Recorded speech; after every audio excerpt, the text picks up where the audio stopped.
നമസ്കാരം. മലയാളി വാർത്തയിലേക്ക് സ്വാഗതം. അനധികൃതമായി രാജ്യാന്തര അതിർത്തി കടക്കാൻ ശ്രമിക്കുന്നതിനിടെ പാകിസ്ഥാൻ സ്വദേശിയായ യുവാവ് അറസ്റ്റിലായിരിക്കുകയാണ്. ഇന്ത്യയും പാകിസ്ഥാനും തമ്മിലുള്ള ഇപ്പോഴത്തെ ഒരു സാഹചര്യം നമുക്കറിയാവുന്നതാണ്. അതായത് നമ്മുടെ ഒരു ജവാൻ അവരുടെ പക്കലുണ്ട്, അവരുടെ ഒരു വ്യക്തിയെ നമ്മൾ കസ്റ്റഡിയിൽ എടുത്തിട്ടുണ്ട്. അതിനിടയിലാണ് ഇപ്പോൾ ഒരു പാകിസ്ഥാൻ സ്വദേശിയായ യുവാവ് അനധികൃതമായി രാജ്യാന്തര അതിർത്തി കടക്കാൻ ശ്രമിച്ചത്. പഞ്ചാബിലെ ഗുരുദാസ്പൂരിലാണ് ഈ ഒരു സംഭവം ഉണ്ടായത്. പഞ്ചാബ് പോലീസാണ് പ്രതിയെ പിടികൂടിയത്. ഹുസ്നൈൻ, 24 വയസ്സുള്ള ഹുസ്നൈൻ എന്ന വ്യക്തിയാണ് അറസ്റ്റിലായിരിക്കുന്നത്. ഇതുവരെ ഇയാൾ തീവ്രവാദ ബന്ധമൊന്നും കണ്ടെത്തിയിട്ടില്ല. എന്തായാലും നിരീക്ഷണം തുടരുകയാണ്. ഈ ഒരു സാഹചര്യത്തിൽ ഒരു വ്യക്തി അതിർത്തി കടന്നെത്തുമ്പോൾ തീർച്ചയായിട്ടും നമ്മൾ പല രീതിയിൽ സംശയിക്കേണ്ടിയിരിക്കുന്നു. പക്ഷേ ഇതുവരെയുള്ള അന്വേഷണത്തിൽ ഇയാൾക്ക് തീവ്രവാദ ബന്ധമുണ്ട് എന്ന് കണ്ടെത്തിയിട്ടില്ല. ഇയാളിൽ നിന്നും പാകിസ്ഥാന്റെ ദേശീയ തിരിച്ചറിയൽ കാർഡ് പിടിച്ചെടുത്തിട്ടുണ്ട്. രാത്രിയോടെയായിരുന്നു ഹുസ്നൈൻ അതിർത്തി കടക്കാൻ ശ്രമം നടത്തിയത്. ഹുസ്നൈന്റെ കയ്യിൽ 40 രൂപയ്ക്ക് തുല്യമായ പാകിസ്ഥാൻ കറൻസിയും ഉണ്ടായിരുന്നു. ഇയാൾ മാനസിക വെല്ലുവിളി നേരിടുന്നയാളാണെന്നും പഞ്ചാബ് പോലീസ് വ്യക്തമാക്കി. രാജ്യാന്തര അതിർത്തിക്ക് സമീപം അലഞ്ഞു നടക്കുകയായിരുന്നു ഇയാളെന്നും പഞ്ചാബ് പോലീസ് അറിയിച്ചു. അനധികൃതമായാണ് ഇയാൾ ഇന്ത്യയിലേക്ക് കടന്നത്. അതേസമയം ഇന്ത്യ പാകിസ്ഥാൻ സംഘർഷ സാധ്യതയുടെ പശ്ചാത്തലത്തിൽ കേന്ദ്ര സർക്കാർ വിവിധ സംസ്ഥാനങ്ങൾക്ക് കഴിഞ്ഞ ദിവസം മുന്നറിയിപ്പ് നൽകിയിരുന്നു. അടിയന്തര സാഹചര്യങ്ങൾ നേരിടാൻ പൊതുജനങ്ങൾക്ക് പരിശീലനം നൽകാനായിരുന്നു കേന്ദ്ര ആഭ്യന്തര മന്ത്രാലയം നിർദ്ദേശം നൽകിയത്.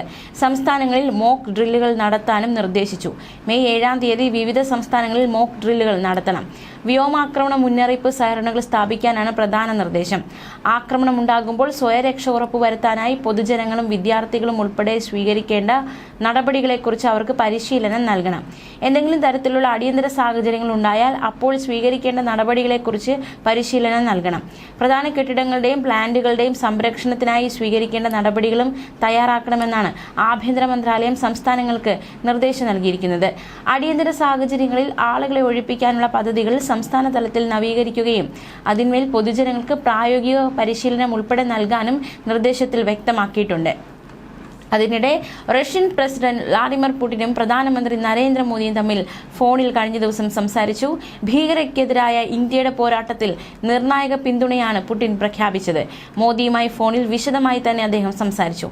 വിഷയത്തിൽ ഇന്ത്യക്ക് എല്ലാ പിന്തുണയും പുടിൻ വാഗ്ദാനം ചെയ്തു. ഹീനമായ ആക്രമണത്തിന് പിന്നാലെ കുറ്റവാളികളെയും ഇതിനെ പിന്തുണയ്ക്കുന്നവരെയും നിയമത്തിനു മുന്നിൽ കൊണ്ടുവരണമെന്ന് പുടിൻ ആവശ്യപ്പെട്ടു.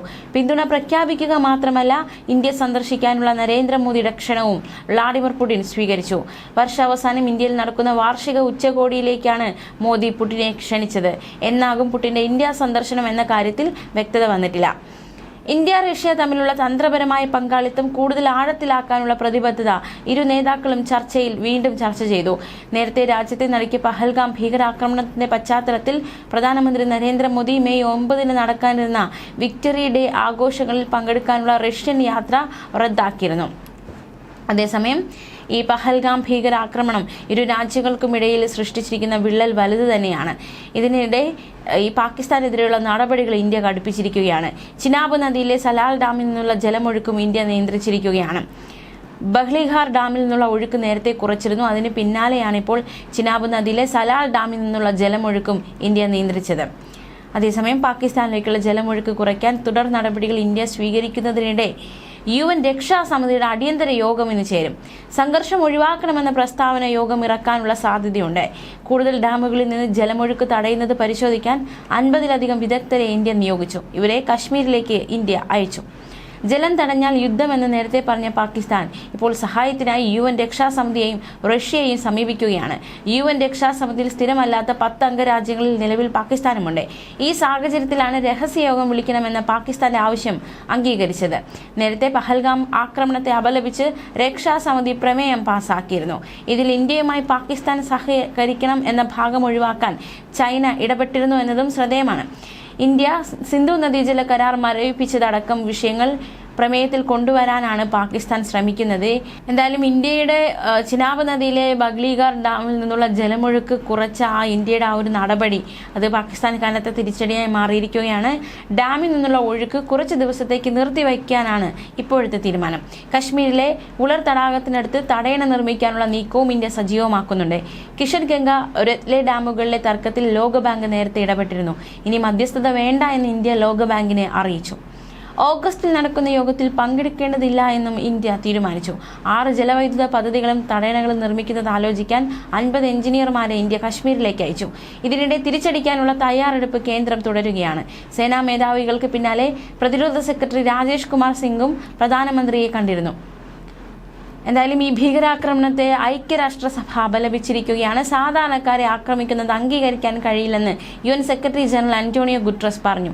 ഇന്ത്യ പാക് ബന്ധം ഏറ്റവും വഷളായ നിലയിൽ പോകുന്നത് വേദനയുണ്ടാക്കുന്നു. പ്രശ്ന പരിഹാരത്തിന് സൈനിക നടപടികളല്ല മാർഗമെന്നും ഇരു രാജ്യങ്ങളും സംയമനം പാലിക്കണമെന്നും ഗുട്രസ് പ്രതികരിച്ചു. UN രക്ഷാസമിതി യോഗം ഇന്ത്യ പാക് വിഷയം ചർച്ച ചെയ്യാനിരിക്കെയാണ് ഗുട്രസിന്റെ പ്രതികരണം. പഹൽഗാം ഭീകരാക്രമണത്തിന് പിന്നാലെ ഇന്ത്യ സ്വീകരിക്കുന്ന നടപടികൾ മേഖലയിൽ സമാധാനത്തിന് ഭീഷണി ഉയർത്തുന്നുവെന്ന് പാകിസ്ഥാൻ രക്ഷാസമിതിയോട് പരാതിപ്പെട്ടു. ഇന്ത്യയ്ക്കും പാകിസ്ഥാനും ഇടയിൽ ഉടലെടുത്ത സംഘർഷ സാധ്യതയിൽ UN നേരത്തെ ആശങ്ക അറിയിച്ചിരുന്നു. ഇന്ത്യൻ വിദേശകാര്യമന്ത്രി S ജയശങ്കർ, പാക് പ്രധാനമന്ത്രി ഷഹബാസ് ഷരീഫ് എന്നിവരെ നേരിട്ട് വിളിച്ചാണ് UN സെക്രട്ടറി ജനറൽ ചർച്ച നടത്തിയത്.